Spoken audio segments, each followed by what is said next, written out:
Баршаңызға сәлем, каналыма қош келдіңіздер. Өте жылдам дайындалатын күнделікті тағам түрін көрсетемін сіздерге. Егер де үйлеріңізде тауық болса, осы тамақты жасап көріңіздер. Ең алдымен 4-5 дана картопымызды осындай бөліктерге бөліп аламыз. Туралған картоптарымызды кастрөлге саламыз да, суын құйып, тұзын салып, жақсылап қайнатуға қоямыз. Бір орташа пиязды кішірек қылдырып турап аламыз.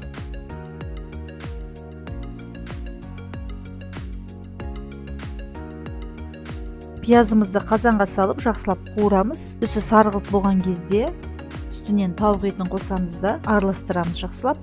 Одан әрі бір қасық томатная паста, бір қасық перцовая пастаны саламыз да, 2 тіс сарымсақты салып жақсылап қуырамыз. Одан әрі бір ас қасықпен тұзын қосамыз.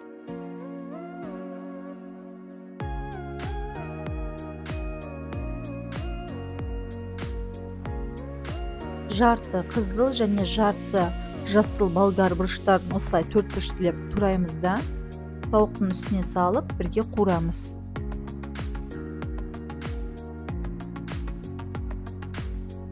Енді тауықтардың үстіне су құямыз да, қақпағын жауып піскенін күтеміз. Тауық еттеріміз піскенге дейін қайнатып алған картоптарымызды пюре қылдырамыз.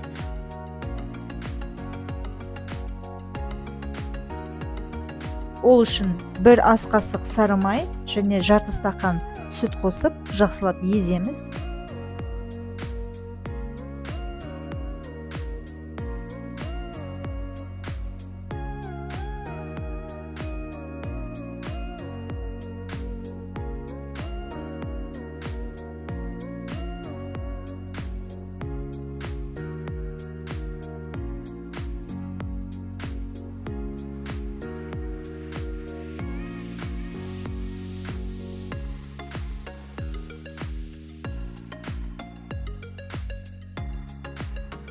Осындай формамызға пюремізді салып, үстін тегістейміз.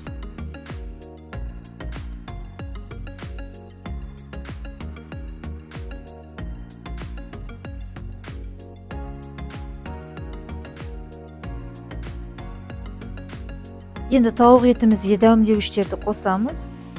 Орегано, зира және қара бұрышты қосып, дәміне қарай жақсылап араластырамыз.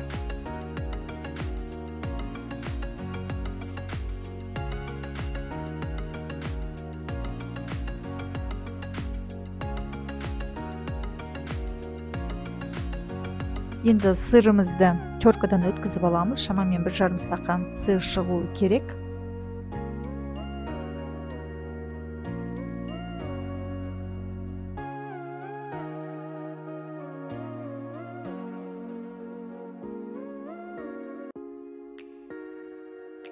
Енді жаңа піскен тауықтарымызды аламыз да пюреміздің үстіне саламыз.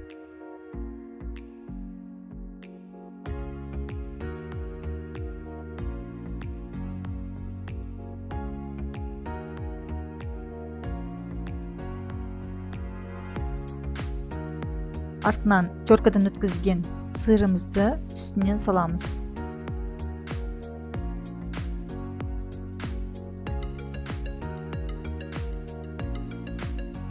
Менің сырым кішкене аздау болып кетті. Мен қосымша тағы да сырды үстінен теркалап салдым. Тағамыздың астындағы пюресі піскен, үстіндегі еттер де піскен. Тек қана үстіндегі сырын еріту керек. Ол үшін алдын ала ысытылған 180 градус духовкада үстіндегі сырлар езілгенге дейін пісіреміз.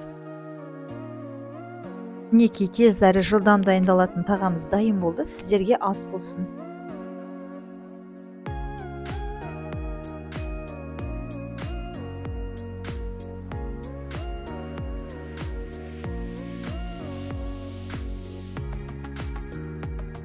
Достар, менің видеоларыма лайк басып, каналыма тіркеліп, және қоңырауша белгісін басуларыңызды сұраймын.